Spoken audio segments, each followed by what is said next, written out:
Good evening. I am Chris Wineland, and you are watching Next Week with Jeff Durbin, and we are going to be talking about torture today. So somebody had the idea that we should have me torture myself with peppers and hot peppers. Every minute that you guys share this episode, I am going to eat another pepper.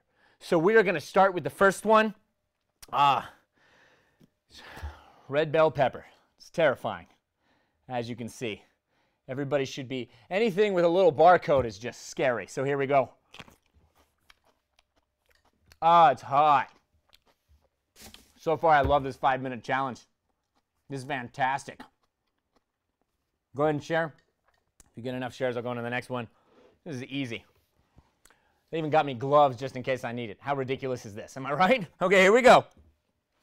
Serrano pepper. You can get this in a Papa John's pizza place. Nothing. Boom. All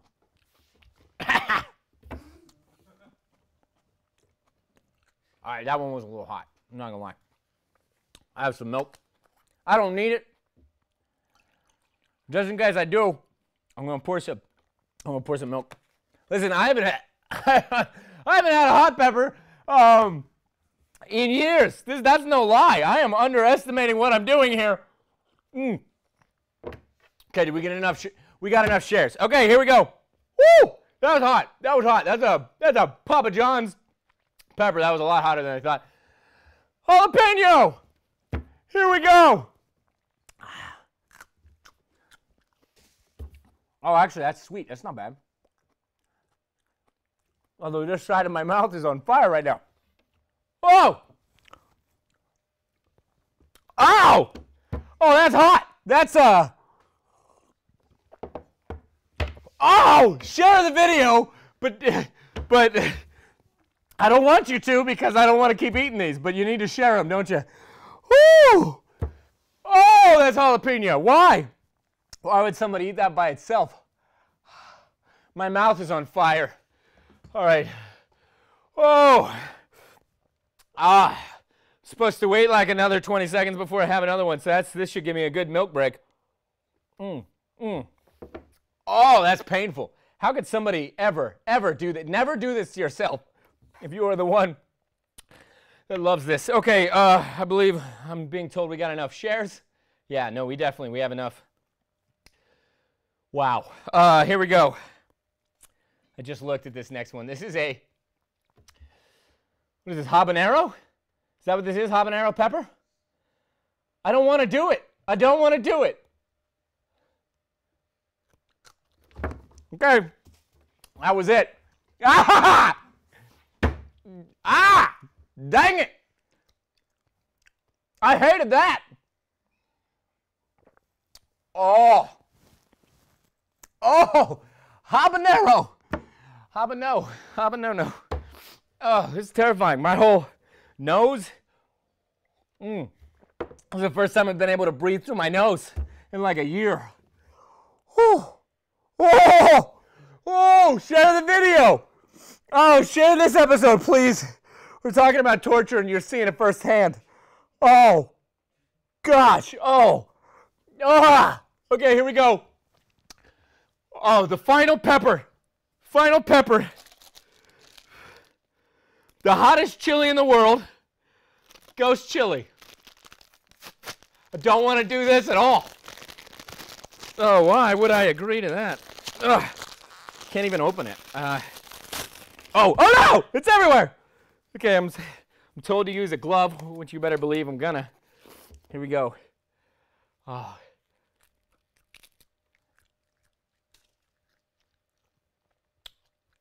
It's okay. It's okay. No, it's not. Oh my gosh. Oh, that is the hottest thing I've ever had in my mouth. Oh! Oh! Who would do this? Oh! Ah! You've got 20 seconds. You need to seriously just share this episode, please. Share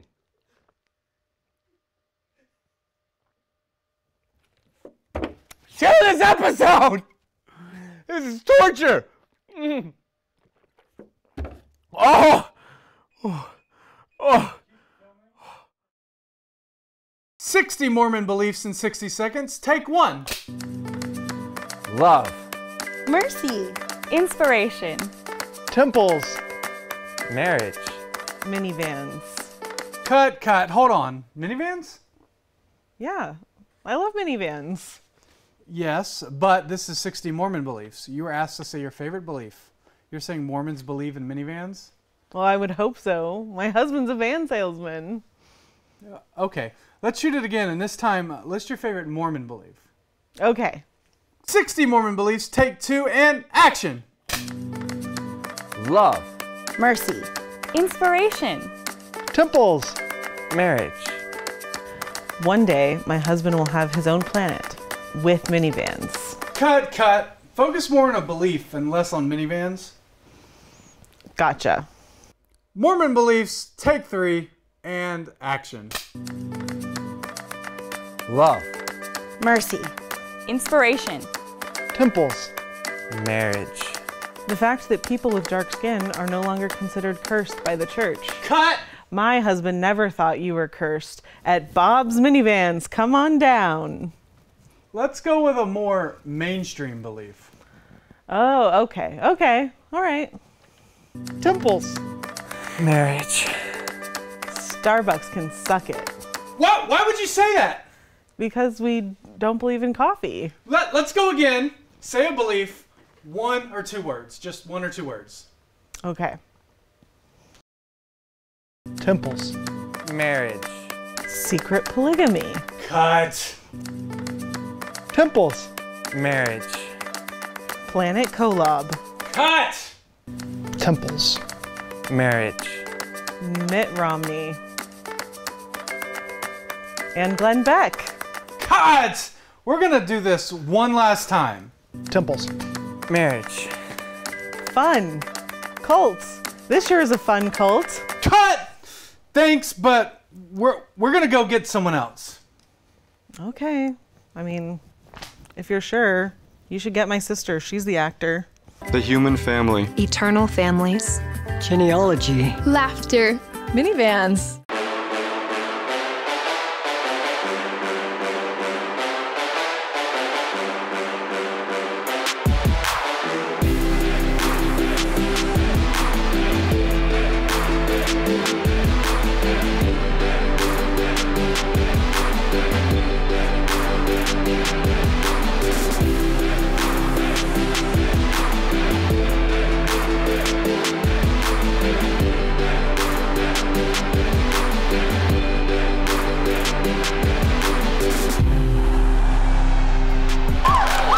All right, guys, we're back. Hey, welcome back, everybody. Welcome back. Thank you guys to our live studio audience. Thank you to everybody watching across them internets and across social media. I want to encourage you guys to like and share the episode. Let everybody know about the late night show with the unpopular opinion. So this is next week, guys. I'm Jeff. We're back after a little bit of a break. You guys excited about today? Yes? All right. A lot of things been happening since we've been gone, so let's talk about the news, guys. A company recently came out with, and I almost didn't believe this was true, ketchup in slices, much like cheese slices. And of course, the only difference between the two is that people will actually buy cheese slices. Ketchup slices. Now, according to police, a man sucker punched a 5-year-old in the face on a New York City subway this past week, demonstrating that maybe taking candy from a baby is not as easy as one thought. Now, speaking of New York City is working on a bill that will prohibit people from smoking and walking at the same time, which is, of course, a shame, considering just how many speed walkers love to smoke at the same time. Jim Caviezel, you remember him as the man who portrayed Jesus in the film Passion of the Christ. He's actually portraying the Apostle Paul in the new movie about the Apostle. Come on, Jim. I mean, can't we just have one cinematic universe about the Bible? Just one? You don't get to play all of them. Now, it's been revealed that Facebook has not kept privacy for its users. And by revealed, we mean it's been revealed to people over 60 years old. They weren't aware of that. Now, the rest of us knew about it, and how else do you explain ads popping up about, say, garden tools after you just talk about a garden? Just happens to come up like that. Did an app just come up? No, Facebook, we do not want to buy garden tools. We just want to laugh. That's what we do here at Next Week with Jeff Durbin. Oh, that's great. Want to laugh? Watch Next Week with Jeff Durbin.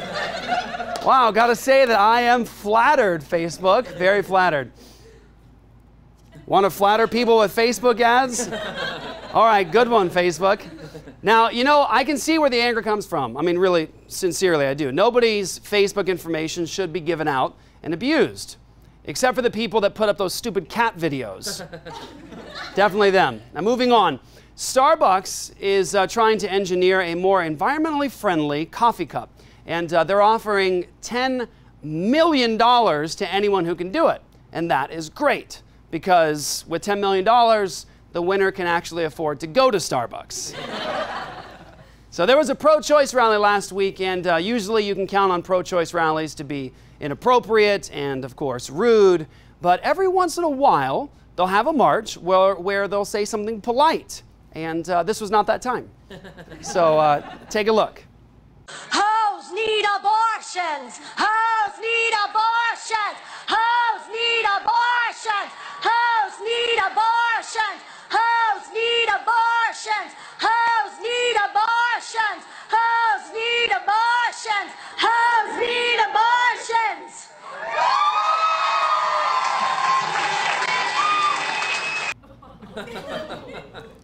Hoes don't need abortions. Hoes need Jesus, guys. And, of course, a very stern talking to by their parents. Now, there's nothing like living in a time where women never wanted to be identified as a sex object and then call themselves hoes. Now, I haven't been this confused since I learned that Kmart is actually still in business.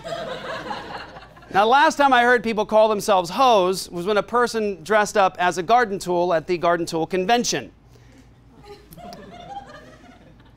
Great. No, not garden hose. Now, we live in an exciting time where Christians are finally getting into the entertainment business and starting to make some great movies. Now, unfortunately, not all Christian movies are good, and this leads to a new game right here on Next Week with Jeff Durbin called Pure or False. Woo!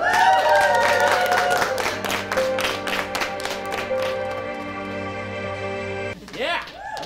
I need 2 volunteers from our audience. Welcome, guys. Come on over here, sir. You'll stand right next to me here. And Zoe, you'll stand right over here next to me here. There you go. You guys squeeze right in there. Okay, good. Now, 2 volunteers from the audience, guys. And let's ask the names. What's your name, sir? Doug Bubalo. All right, Doug what now? Bubalo. Bubalo? Bubalo. That's a very interesting name. I appreciate that. Yeah, good. So Doug, and what's your name? Zoe. Zoe, get closer. I will not bite you, I promise. Okay, so now, great. Now, thanks for this actual proof to all the online trolls that we have a live studio audience, right, guys? It's real. Now, I'm going to read to you guys possible Christian movie plots that I have on these cards right here. And you have to guess whether the movie is real or fake using these paddles right here, okay? So, it was one for you, Zoe, and one for you, Doug. So, real is pure right there, and fake is false right there, okay? You guys ready to go? Yes? Audience ready? Yeah. Yep. Now, whoever guesses the most correct answers gets the coveted Next Week with Jeff Durbin mug. Woo! Yeah. Now, everybody watching on Facebook right now, you guys can play too by commenting pure or false after each movie plot. So, okay, here's the first possible plot. Here we go, first possible plot. All right, a man who's also an FBI agent trying to solve a crime goes on vacation with his Christian wife only to experience the rapture causing him to be left behind. Until he turns to Jesus, he is forced to repeat that day over and over again like Groundhog Day. Is this movie pure or is it false? What do we got here? We got false, false. Okay, fun fact about this movie is that it's actually pure. It actually exists. It does. Now, fun fact is when the main character finally does come to Jesus, the rapture doesn't happen. I don't know what that's about. So here's the next one. A group of people are unaware that they are on the verge of death as they end up in a diner having a conversation with Jesus. The one person trying to keep them from talking to Jesus is an officer named DeVille. Pure or false? What do we got here? Pure, pure. Very good. That movie is pure. It's called The Encounter. And they also made a sequel and a series out of it, and here's a quick snippet from the movie to help pique your curiosity. This is the moment that the characters discover Officer DeVille might not be a cop. But what about Officer DeVille? He walked in the diner himself. Officer who? DeVille. D-E-V-I-L-L-E.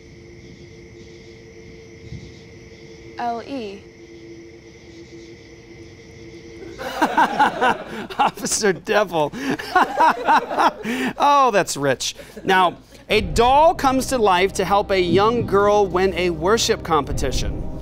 Thanks to the doll, the girl wins and the parents come to Jesus. Pure or false? It's pure, false? I don't even know the answer to this. What is this? False. It's false. Oh, very good. So that movie is false. And here's the next one. Through the help of a colleague's time machine, a Bible scholar from the 1800s is sent to the 21st century to see what morality looks like and discovers that everything is horrible, especially movie theaters. Is that pure or false? Pure. Did you know that movie? No. No? Okay. Pure. Very good. That movie is pure, and it's called Time Changer. Now, here we go, guys. On to the last one. A group of teenagers have a church lock-in. However, one of them brings a dirty magazine which unleashes a pornographic demon that sucks them into an alternate dimension. Pure or false? Zoe says pure, you say false. That's pure. It actually is a thing. It really is. That movie is actually, it's pure, it's a real thing. It's called The Lock-In. My children and Zoe, they've watched this a number of times. And it's an hour and a half long. You can watch the whole thing for free on YouTube. And here's my favorite part of the movie, guys. There's only one person left, and he fights the demon in the baptismal. The moment this teen wins the fight, he cries as the only survivor. And then pay attention to the left side of the screen, everybody. Get off! God, please. Save me.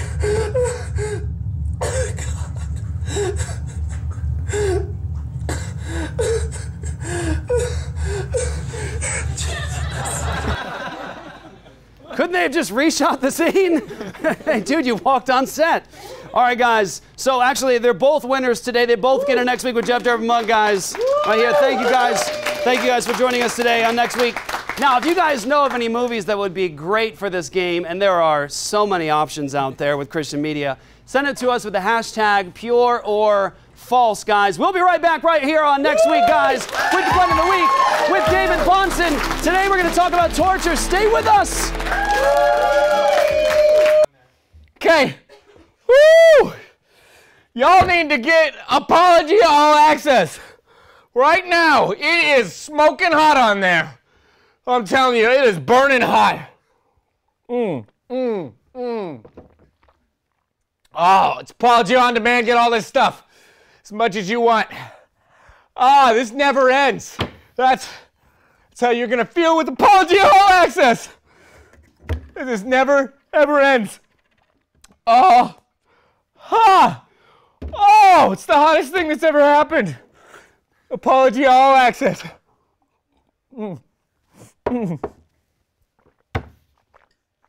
Spicy. It's the kind of content you're gonna get.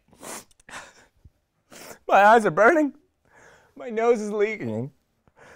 Oh, this is the worst thing ever. Not Apologia. Apologia is the best.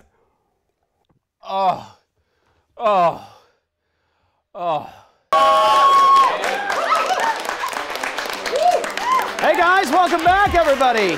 Welcome back everybody to Next Week. I am Jeff Durbin, and of course, as always, it is time for our Blend of the Week.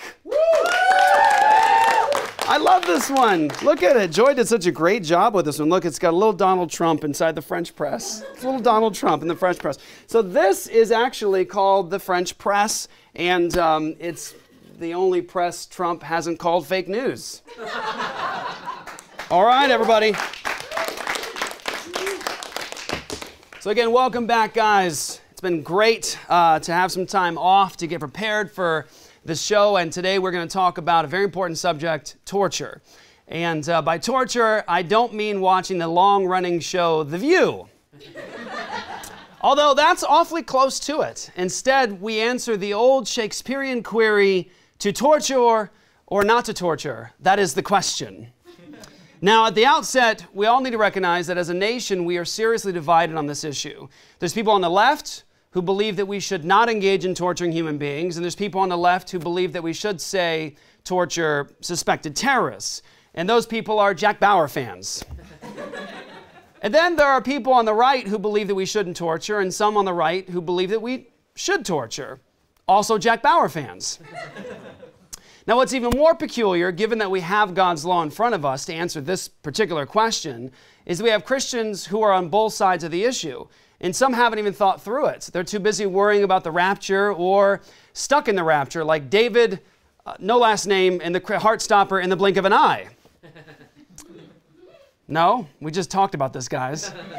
Now, streaming now, by the way. Now, of course, some could care less because they're too busy trying to figure out who the Antichrist is or to even bother. Speaking of the Antichrist, did you guys hear that Cecile Richards is retiring from Planned Parenthood? Good. Now, it might feel better to ignore the subject at hand, but torture and the nation's policy on it is too important to push to the side. For instance, Gina Haspel, Jack Bauer fan and CIA worker who oversaw a secret prison in Thailand in which terrorism suspects were subjected to brutal techniques, is Trump's pick for CIA director.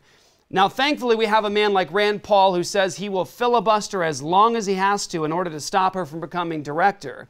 But if you didn't know about that, you would hear about Trump and Gina Haspel and think, Gina Haspel?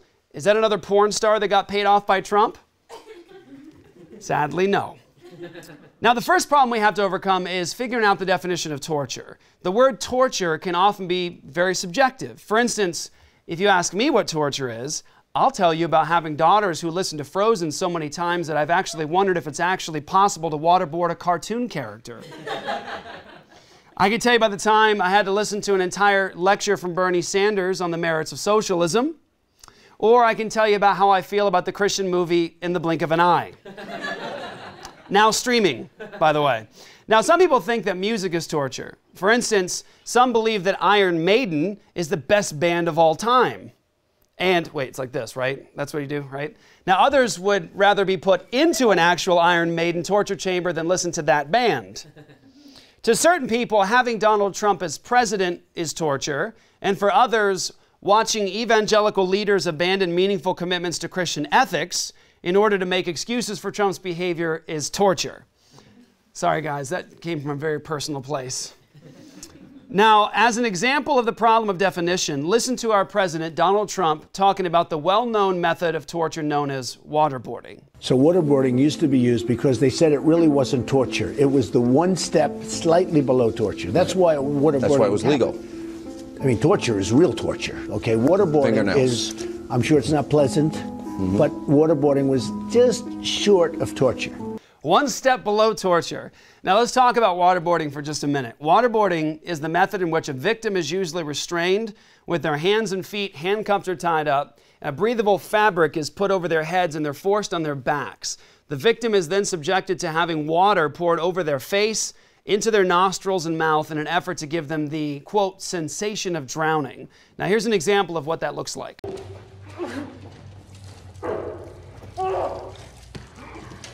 Emails of the rest of the Saudi group. Give me one email and I will stop this. Who's in the Saudi group? What's the target? Where was the last time you saw Bin Laden? Where was the last time you saw Bin Laden, huh? You know, when you lie to me, I hurt you.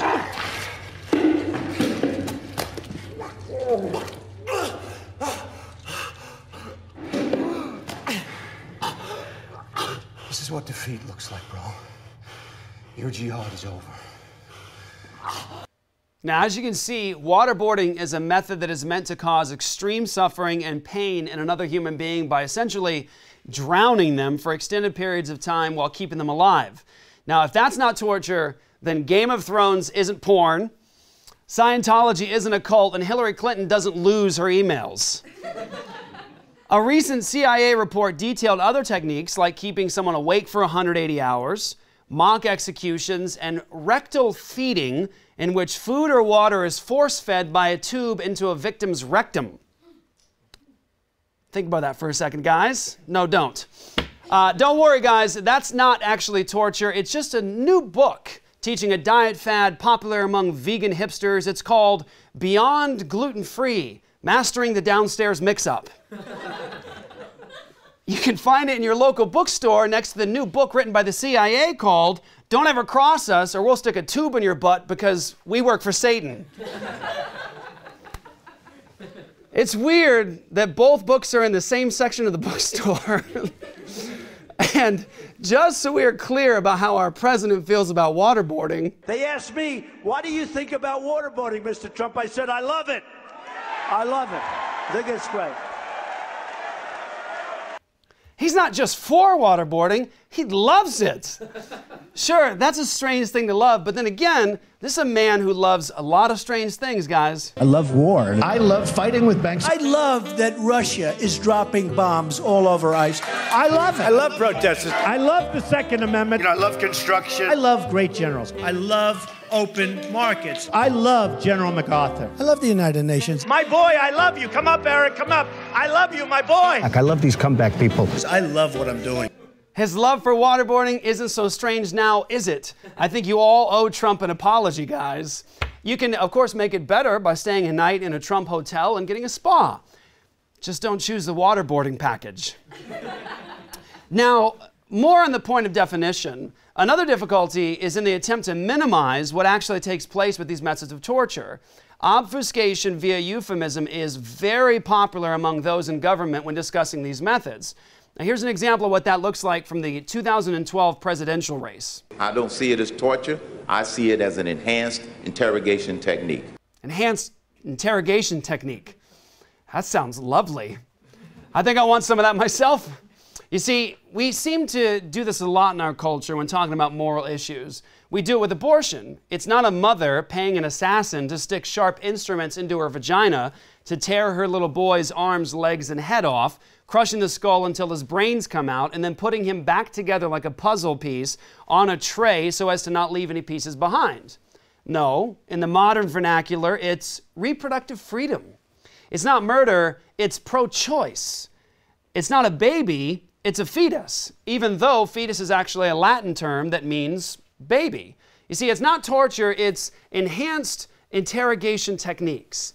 Now, can you guys imagine the Roman centurions calling crucifixion modified tree decoration? Or the fine people on the thin blue line calling police brutality amplified heavy petting? Or large mixed martial artists, meatheads pounding one another into bloody stumps? Wait, that's actually a good one. That's true. Now, we should be willing, all of us, to have integrity when describing what we're doing. Call things what they are. For example, abortion, murder. Abortionists, murderers. Cecile Richards, tyrant. Taxation, theft. There's no applause for that one, guys. We have a lot of training to do here. House hunting for more than a year, living with your parents indefinitely. Now, doing this bit and thinking about the old MasterCard commercials, priceless. You see, we have to ask ourselves a fundamental question. By what standard? What's the standard we will use to make judgments on any moral issue? Early on in American history, the fundamental assumption was that we would use the Word of God as the final arbiter. It's the very breathed out words of the eternal God, therefore, it has the final say. This is why our first Supreme Court Justice, John Jay, appealed to it in laying down the foundation for our case law system in the United States, and it's why George Washington placed his hand on Deuteronomy 28 at his inauguration, invoking the very curse of God upon our nation if we depart from God. The Bible says that God's law is good, holy, true, and perfect. When God gave his law to his people, he said, "See, I have taught you statutes and judgments, just as the Lord my God commanded me, that you should do thus in the land where you are entering to possess it. So keep and do them, for that is your wisdom and your understanding in the sight of the peoples, who will hear all these statutes and say, surely this great nation is a wise and understanding people. For what great nation is there that has a God so near to it as is the Lord our God whenever we call on him?" Deuteronomy 4, 5 through 6. You see, if you want to get a fix on how God feels about his law, take a look at the longest chapter in the entire Bible, Psalm 119.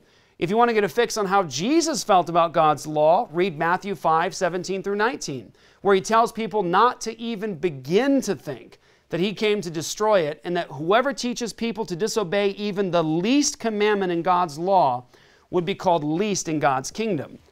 By what standard? That's the fundamental question. Today, in a nation that was once a Christian republic, we're lost in a sea of utter confusion. What is truth? Is there any such thing as truth? Who decides what's true? Is morality even a meaningful thing to talk about in a world created by time and chance acting on matter? Do African apes and evolved pond scum have any moral obligations to one another at all? Why can't one African ape torture another? Why not? They behave like this all the time.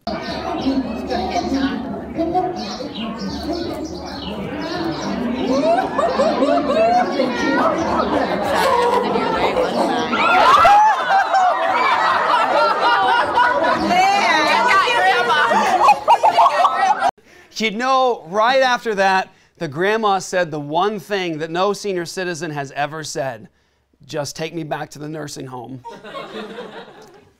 The truth is, we can use God's word to come to conclusions on this point. To torture or not to torture, it turns out that the Bible does have an answer to this question. So first, yes, we can inflict physical punishment upon image bearers of God. It must be done with witnesses and evidence and due process. This can include capital punishment and physical beating. The Bible absolutely forbids, in the strongest terms possible, any punishment of an image bearer of God without due process. There must be 2 to 3 independent lines of evidence and witness. There must be a trial. No accusation was even to be received by anyone without 2 to 3 independent lines of evidence. And absolutely under no circumstance was someone to be punished in any way without a proper trial and a verdict based upon independent evidence. Another point of the biblical standard of justice is that no accused person was required to help their accuser in any way. If someone is truly guilty, based upon witness and evidence, then there's no need to have the accused provide any support or help. They are guilty and it can be proven. Further, under biblical law, yes, in this fallen world with sin and evil, the judicial system can inflict physical harm upon an image bearer of God. Again, with due process. Capital punishment is commanded by God for people who murder, rape, and kidnap, for example. Also, God commands that under certain circumstances, with an official trial, judge, and witnesses, that a person may even receive a beating for their crime. This can be seen in Deuteronomy 25, verses 1 through 3. There's even a limit to how much this could happen so as to not completely degrade an image bearer of God. Now, you have to recognize that some confused, bleeding hearts may have forgotten that we live in a sinful world with evil people plotting and engaging in the most heinous acts, and may be wondering why such a sweet, gentle, needy surfer Jesus would ever command someone to receive a beating for a crime. So let's take a look at this footage from a store in which a man punches a pregnant woman in the face and then steals the money from the cash register. Now, I just want to say before we start this, I have to warn you here, give you a strong warning. What you're about to see is horrible, and it's very difficult to watch. Mom. Looks like it's gonna storm.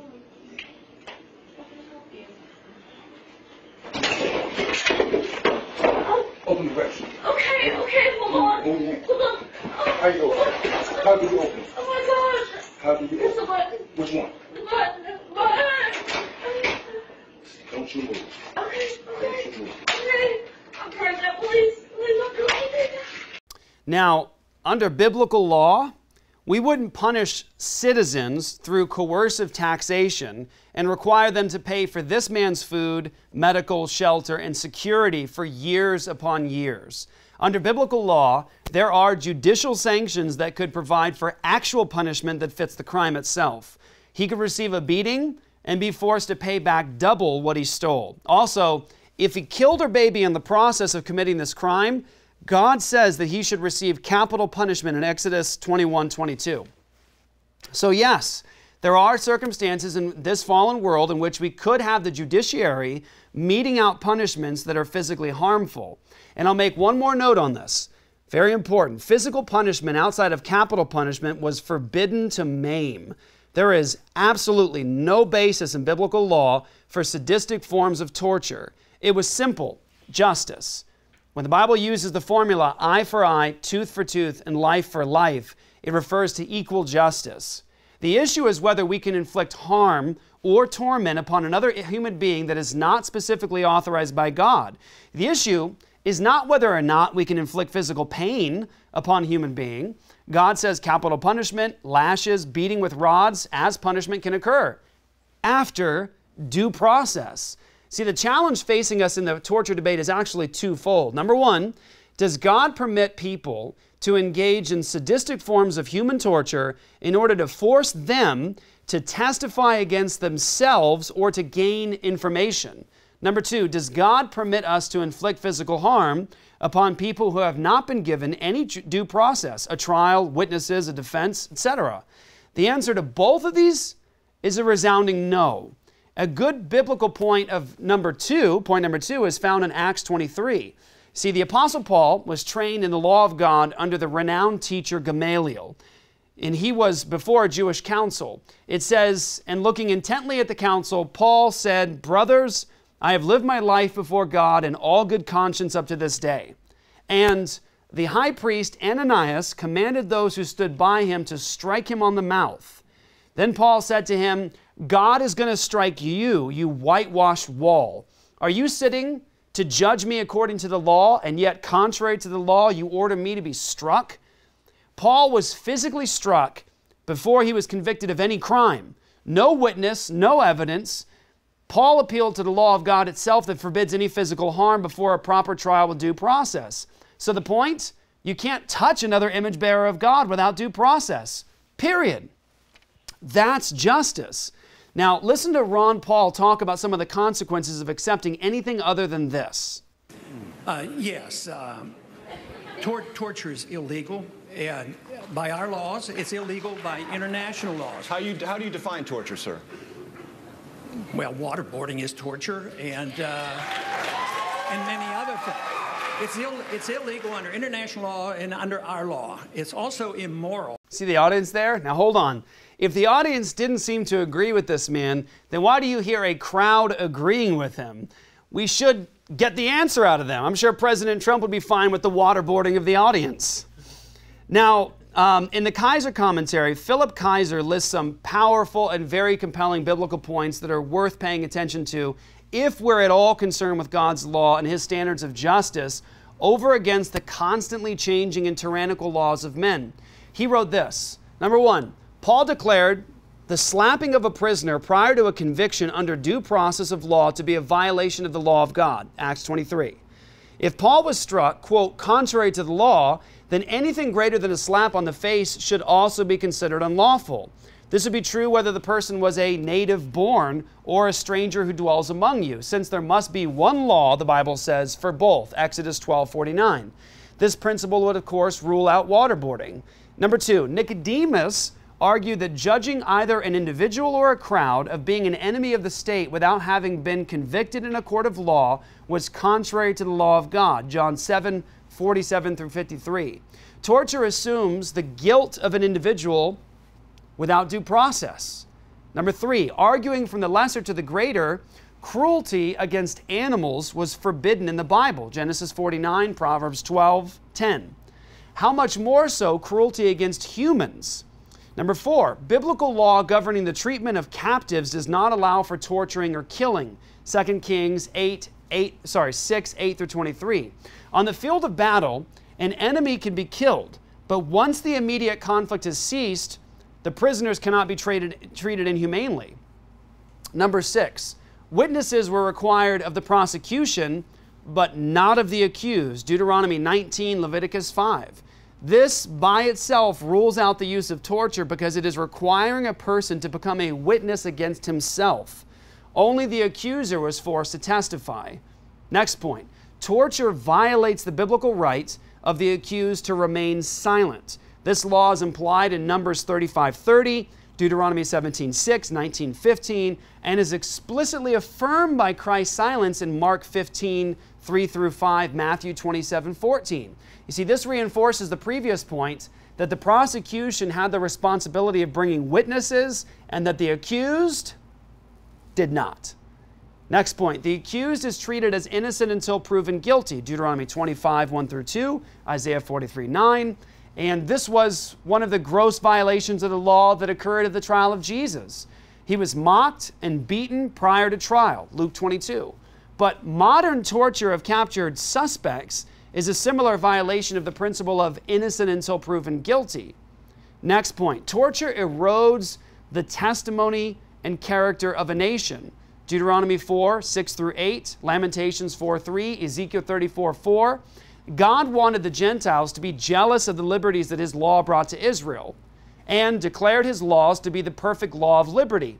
However, through cruelty, Israel's reputation was destroyed. Lamentations 4:3, Ezekiel 34:4. In a similar way, torture has ruined America's grand testimony. Next, many commentators have pointed out that the torturer himself is dehumanized and that, quote, the cruel man does himself harm. Proverbs 11:17. Next, all men are made in the image of God, and torture degrades that image. Even after a trial and conviction, this image of God and man meant that no one could be given more than 40 lashes and a beating, because that would make him, quote, degraded. Now, next, even after capital punishment was inflicted, this is powerful, the body of a criminal under God's law had to be treated respectfully lest the land be defiled. Deuteronomy 21:23. Certain forms of torture have flagrantly disrespected people's bodies. Next, authorizing torture trusts government with far too much power. Since civil government is made up of depraved individuals, unrestrained power in the hands of such would be corrupting. We've seen what the power to torture has done to degrade governments in even, quote, civilized countries. Why would we want that in America? And finally, the New Testament says that every transgression and disobedience in the Old Testament received a just penalty, Hebrews 2:2. To the degree that we deviate from God's law, we deviate from justice. And of course, the golden rule, do unto others what you would have them do unto you. No one would want to be tortured if captured by the enemy. Now here's some final thoughts, everybody. History is, sadly, replete with examples of human beings being creative with and seemingly enjoying the torture of another image bearer of God. From sawing human beings in half, to impaling human beings, to the Judas cradle, to the rack, to, of course, quartering, to crucifixion. You see, there seems to be no limit to the kind of trauma and pain we want to inflict on other human beings. Hopefully, we're all familiar with the torture and murder of Jesus. Now, I want to humbly ask you all to consider just a few important last thoughts. First, what makes the suffering of Jesus so horrific is that he was beaten and tortured as an innocent man. He had his beard pulled from his face was smashed in, he had a crown of thorns smashed into his head, and he was whipped with a cat of nine tails, which would have certainly opened up his back and body, exposing muscle and perhaps organs. Ultimately, he was nailed to a cross where he suffered with literally excruciating pain and suffocation. When we recognize that this was the greatest form of shame that humans could inflict upon another, it's so horrific because it was so unjust and so terribly evil. Now, all of us recognize this. Jesus was tortured. He was even tortured before he had a proper trial, evidence, and a verdict. That's why it was so unjust. Number two, when Jesus was at these kangaroo trials with false witnesses, notice and this is a well-known historic and biblical fact, that Jesus remained silent during his trial. He was following the law of God. No accused person was required, under God's law, to help their accusers or give them any information. Those are God's standards. Like it or not, no human being is required to testify against themselves, and no torture of any human being in an effort to have them give up potential information is permitted under God's law. Jesus understood this. We need to understand it too. If we want a world filled with justice and righteous standards in society and in law, we need only to look at the law of God to discover where justice is truly found. If we want a world filled with injustice, torture, and the degradation of the image of God, we will look to the trial of Jesus and begin establishing that sort of shameful judicial process as our own. I say, may it never be. We'll be right back, guys, next with David Bahnsen. Stay with us, guys.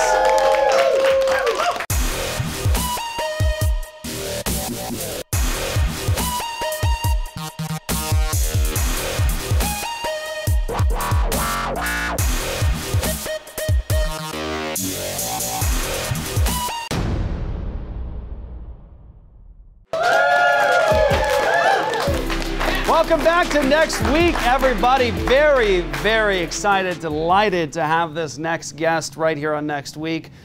He is David Bahnsen. He's the founder, managing partner, and chief investment officer of the Bahnsen Group, a bi-coastal private wealth management boutique based in Newport Beach, California.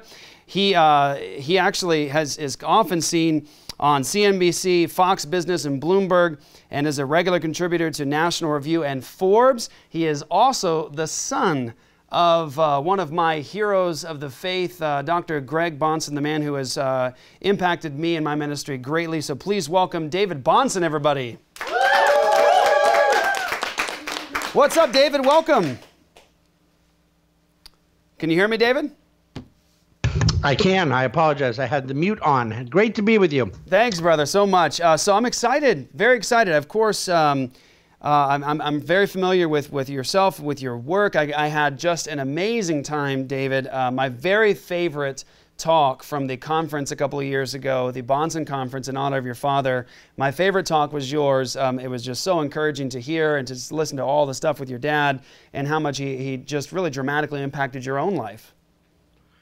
Well, I appreciate that, and it was actually I give a lot of speeches, and I've spoken all over the country for many years now on a whole lot of different topics. But that speech was one of my favorite to give as well. It was obviously a little bit more emotional and a little more personal than going and talking about the economy or investment markets or something like that, which is what I routinely speak on.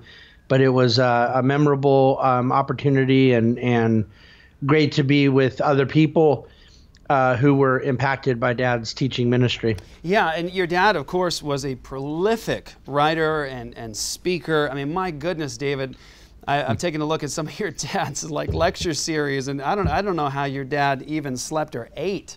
But the reason I bring that up is now you have this important book. It's called Crisis of Responsibility. So you're following in some ways a lot of, I think impacted by so much of what your dad did. You are a bright man, intelligent, you care a lot about what's going on around you, and now you've written this book. Tell me about the book, David. Why did you write it? What's the underlying point of the book? Well, the kind of short version background is that I work as an investment manager. At the time of the financial crisis, I was a managing director at one of the largest investment banks on Wall Street, Morgan Stanley. And the financial crisis was an event that obviously profoundly affected our society, affected a lot of people in a lot of different sectors in terms of its economic impact and I think a lot of cultural ramifications as well. But myself, professionally, kind of living through it particularly was something that impacted me and motivated me to understand it better. And I pursued a pretty aggressive project of studying and analyzing the financial crisis, its causes, and what I thought would be the right things to prevent it from happening again. And unfortunately, as is the case often, a lot of the material and a lot of the other perspectives that existed out there, I found to be lacking. Sometimes just dead wrong, and that happens a lot, and that's actually kind of easier to deal with. But the major strand I ran into was the incomplete analysis. In other words, someone on the left maybe being critical of the banking system or Wall Street, or corporate greed or something like that, and they kind of had it. They kind of were onto something, but I thought fell short of closing the circle. And then on the right, I think that there was a significant amount of incomplete analysis. They didn't necessarily go after Wall Street or greed or capitalism the way the left did, but they went after government housing policy, Fannie Mae, Freddie Mac. Oftentimes the Federal Reserve was a favorite little target. But what both sides were doing wrong, or what both sides were not doing, was providing any analysis of Main Street's culpability in the crisis. Okay. And in fact, I would say it was the opposite. They were actually starting off with the premise. Their sort of presupposition was that Main Street was the victim, and my analysis was abundantly clear that Main Street was largely the perpetrator of the financial crisis. Not in a way that vindicated other bad actors, government policy or excesses and Wall Street leverage, but the narrative was dead wrong. And it struck me that far more than even an economic story, which is my area of professional interest and passion, but I ran into a gigantic moral narrative. We have a society that in 17 years since the savings and loan crisis, by 2008, I don't consider 17 years a super long period of time. Right. But all of a sudden, it became not just okay to walk away from bills and financial obligations, liabilities that one was perfectly capable of living up to. Even worse than the fact that people were so comfortable with that decision making, it became a source of pride. It became something people could go to the bar on Friday night and brag about. Right. And so what exactly it was that had created this kind of very rapid degradation of our own character, and that moral climate was of great concern to me. So I wanted to write a book about the financial crisis that told the full cultural story, that really looked to evaluate Main Street's culpability and how the covetousness and the sort of 10th commandment violation that I think was systemic across Wall Street was in fact very well marinated across Main Street as well. Then in 2016, my agent and publisher came to me and said, look, what do you think about taking that exact concept, this story, this thread that you're writing around the financial crisis, but applying it in an even broader sense, applying it to other issues that at the time were quite hot and in fact haven't cooled down at all, around free trade, around immigration, around housing policy, the jobs market, education was a big issue, the size of government. So you have a lot of these socio-political issues that are of great concern to a lot of interested people, but I don't think that those issues are often really analyzed from the standpoint of our individual bottom-up obligations as a member of American society. Right. And so my premise became, and what I attempt to, establish throughout the book and hopefully provide some early levels of remedy and discussion, is the fact that we have a crisis of responsibility that begins with ourselves. Well, that's powerful. I think, of course, and I think you've addressed that in terms of how we handle things today in this modern society. We look at a particular group's responsible, or it's always somebody else, some other organization, and there's not a lot of intimate personal analysis over our own failures, and I think you've nailed it, and that gets ignored. So in terms of writing this book, Crisis of Responsibility, the main thrust of it is talking about the moral responsibility of individuals and failures and those sorts of things. So what is, when you talk about a solution, David, what is the solution that you offer?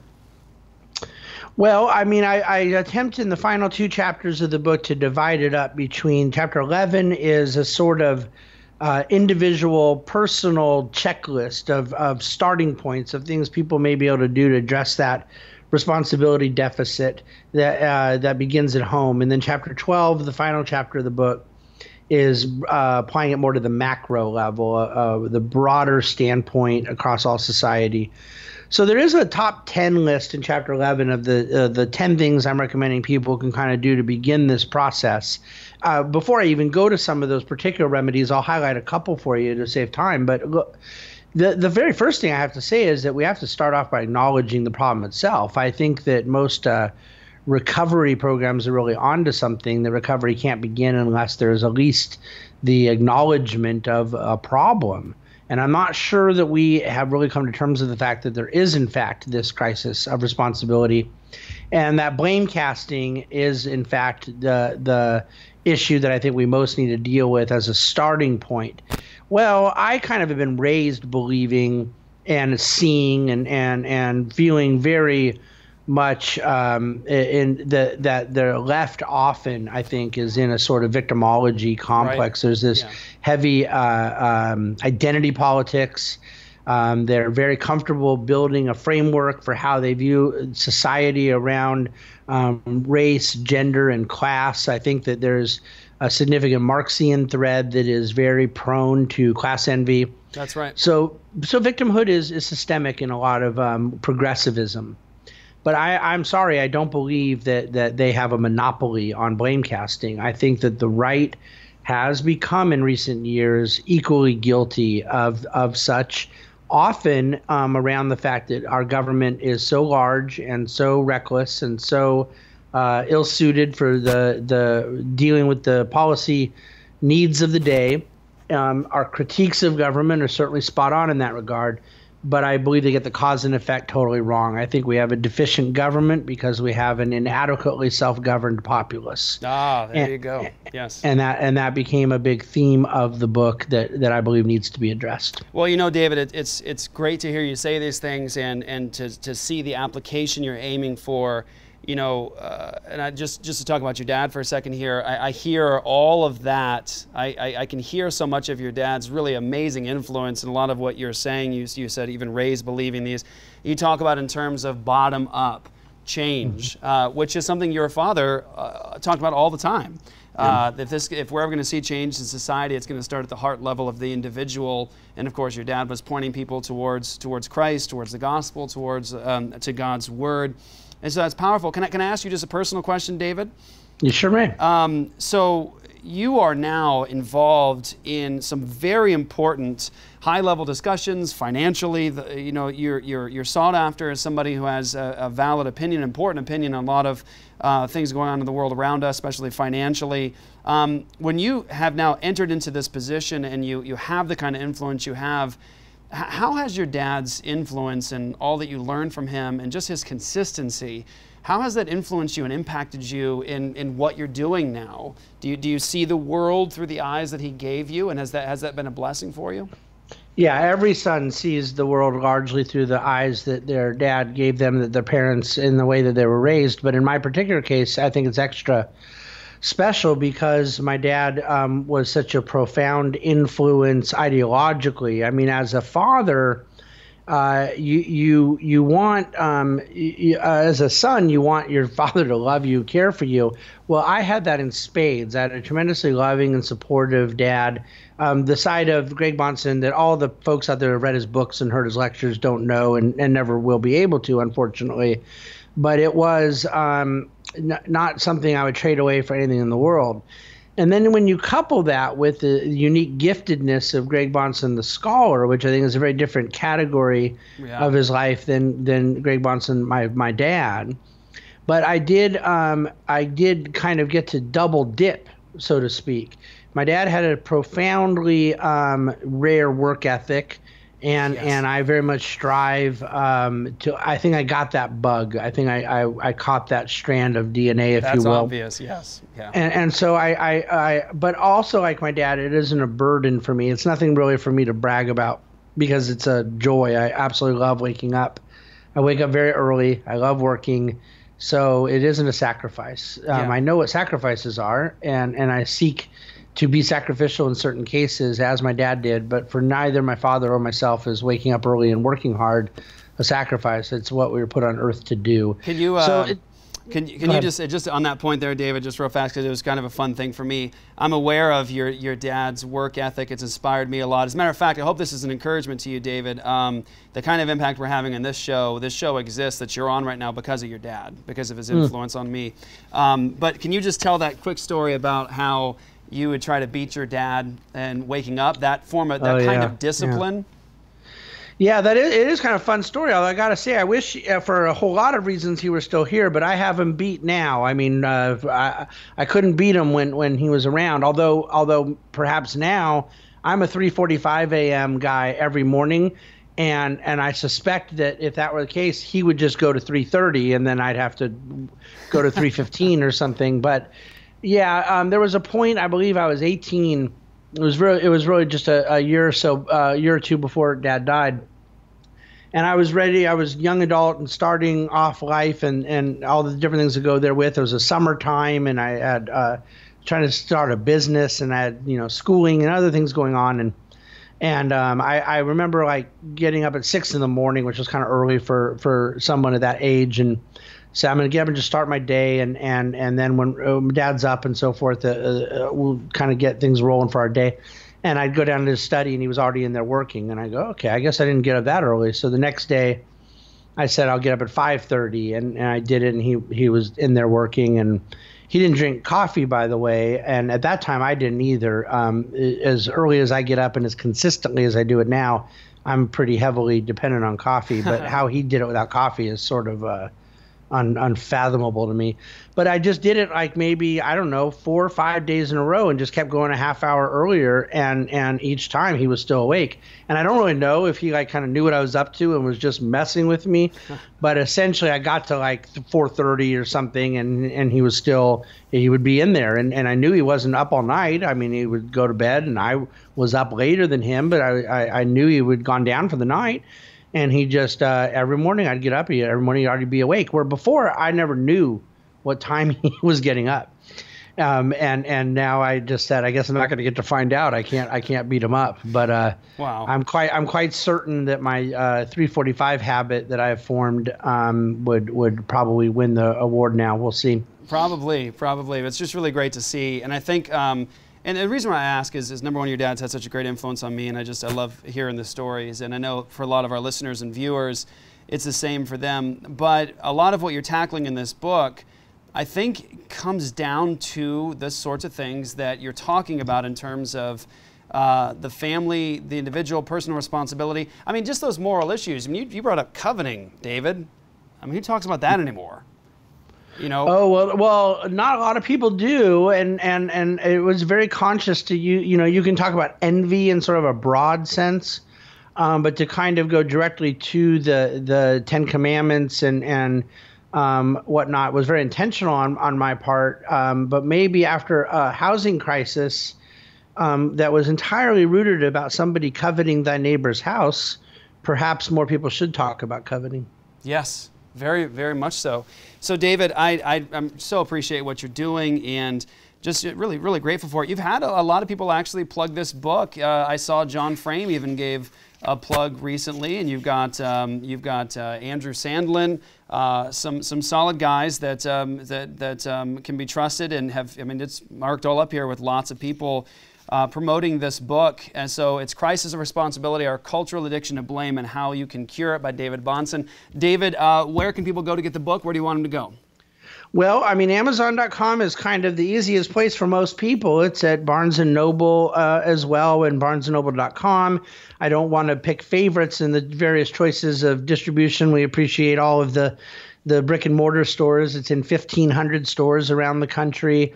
So if people are mom and pop bookstore buyers, feel free to pick it up there. And if they prefer the Amazon deal, like a whole lot of book buyers do, it's done extremely well at Amazon as well. And they've had it discounted nicely for a while too. The prices started to come up a bit, but there should be no challenge to finding it. And we appreciate those who are interested in it, and we've been blown away and humbled by the response to it so far. The book's done very well, and I'm really, really pleased and blessed. Well, good. I'm glad you wrote it, Dave. I'm excited actually to get into it myself.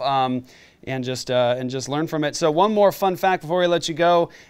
Question: your dad, surprisingly, as theologically rigorous as he was, I mean, people would see your dad and just think, man, that guy has just got God on his mind all the time, and just he's forgotten more theological thoughts than I'll ever have. Your dad hated Christian contemporary music, correct? Like with a passion. With a passion. I'm just being gracious by putting it that way. You don't know how happy that made me, because I felt the same way and I've almost felt sinful about it. So now that I know your dad was on my side, I'm excited about that. Has that influenced your musical choices, David? No, I pretty much at some point was able to formulate my own musical preferences, and Dad unfortunately was stuck, as a lot of people of his generation were, with this insane idea that the Beatles were the greatest band of all time. And it's not something I would have chosen to argue about with him, but now that he's not here to whack me in the back of the head, I think most of us know that U2 was a better band than the Beatles. All right, David, thanks so much for spending time with us today. We look forward to talking to you again. Thanks so much. All right, God guys, bless. David Bahnsen, Crisis of Responsibility, guys, our cultural addiction to blame and how you can cure it, guys. Get it. Thank you guys for watching next week, guys. We'll be right back. Stay with us for an important next segment, guys.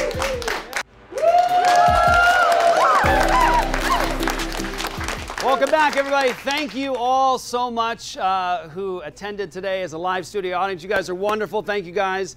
And thank you to everybody who's watching this across social media. I encourage you one last time to like and share the episode. Let everybody know about Next Week at Jeff Durbin, guys, the show with the unpopular opinion. And of course, as always, I want to point you guys to endabortionnow.com. The heartbeat of this entire show is really to engage the culture of death with the gospel and the biblical worldview. Just last week, Apologia Church was able to see, we had the opportunity to watch God save a child locally at our local Planned Parenthood. So that's an amazing thing. You can get involved with over 200 local churches across the United States and get involved in the same work. You just go to endabortionnow.com. You guys can go there and get free training. You can get free resources, get connected with your local church. You can start engaging this culture of death with the gospel, just like churches all across the nation. Want to point you guys to Apologia Studios on YouTube and, of course, Apologia Studios on Facebook. We just got back from Ireland, a trip where we were actually going to equip the local churches from north and south to engage the culture of abortion in Ireland. It was an amazing trip. I want to encourage you guys to continue to pray as we're producing that content. It's being made right now. We'll show you everything that happened there, and hopefully it'll be a great encouragement to you guys. So that's coming very soon. Just watch Apologia Studios on our social media. You'll see that come up. But last week we had an incredible opportunity that we didn't anticipate to interview right here in this studio Representative Ron Hood from Ohio. Ron is one of, I think, of about 20 sponsors of a bill in Ohio that is working to criminalize, to ban, to abolish, to end abortion in Ohio immediately. Not incremental steps, but a bill that would recognize the humanity and the personhood of the child in the womb, and it would criminalize the act of abortion in Ohio. It's underway right now. We had him right here in the studio, and this is what he said. Jeff, you really touched on the real problem we have politically in America when it comes to the abortion issue. Politicians have discovered how popular it is to be pro-life. Right. And so they want to be able to be pro-life, but they don't want to be held accountable for being pro-life. Mm-hmm. So if they can vote for a parental notification bill or a parental consent bill or a Down syndrome bill, which, by the way, a Down syndrome bill can't even be enforced. Who's to say that's the reason why you're getting the abortion? So, Right. okay, so it can't even, it's not even enforceable. That's right. Okay, so you have these bills out there that these politicians vote for, and then they can go home to their constituents and pound their chest and say, I have a 100% pro-life voting record. Many of those politicians would never vote for even a heartbeat bill, let alone a life of conception bill. Right. And therein lies the problem, because the true statesmen that want to save babies, they use elections to save babies. But these politicians, they're using babies to win elections. Amazing opportunity to have that man in our studio. So what you can do right now is go to endabortionnow.com. In particular, for those of you guys that live in Ohio, we have a very special tab there that is Contact Your Legislators. When you click on that tab, you put your information in, and it sends a message directly to your local legislators demanding an immediate end to abortion, demanding immediate justice, and it's a plea to end it, and it's an encouragement to your legislators that you'll stand with them if they take bold steps. I want to encourage everybody to make contact in Ohio with, of course, Ron Hood and the representatives who are involved in this bill. Encourage your legislator to pass this legislation, establish justice for the preborn. You can do that right now. Also, go to Apologia Studios on YouTube and Facebook. We have the full interview there on our social media. You can like it there. You can share it. Very important thing. If we don't use these incredible tools that God has given to us to propagate the message of the gospel, to work towards the ending of abortion, then we're not using the very tools that those who support the murder of the unborn are using. They are using them, and they are effective at it. It's important for us to recognize the power of the share button. When you share the content, it's spread worldwide. Truly, the end of abortion must come from the local church. It has to. We have the message of life. We have the message of salvation. We have the worldview that can make sense of this entire thing. It must come from the local church, and truly, it must be grassroots. That means that it's up to us to make sure that we communicate with our local communities in the area of abortion with the gospel, and we alert and notify other believers across the country and in our districts about bills like this that work to criminalize abortion and end it immediately. Let me just say one final word here, guys. This is everything we've been wanting. It's the sort of legislation that we've been praying for. He's the kind of man, Ron Hood and others like him, that we've been praying for God to raise up. Someone courageous, someone consistent, someone who would work to actually end abortion. So all this talk, all these prayers, and all this work to end abortion, it's all happening in a moment just like this. It's happened in Oklahoma before, and the pro-life movement killed it. It happened in Texas before, and again, it wasn't supported by the pro-life movement. There are other examples across the country, Idaho, Oklahoma, where people are working to criminalize abortion right now. And right now in Ohio, we have the opportunity to end, to ban, to abolish, and criminalize abortion now. And so it takes us, people of God, making sure that we're using our voices, communicating the truth of God, being bold, being humble, and being loving. You can do that, guys. Go to End Abortion Now to get connected, and make sure you work together with us to provide all the support we can to Ron Hood and everybody working with him. Thank you guys for watching Next Week with Jeff Durbin. We will see you next week, guys, of course, right here, Tuesday, 10 p.m. Eastern Standard Time. Thank you guys for watching. Thank you for sharing. See you guys next week. Thank you.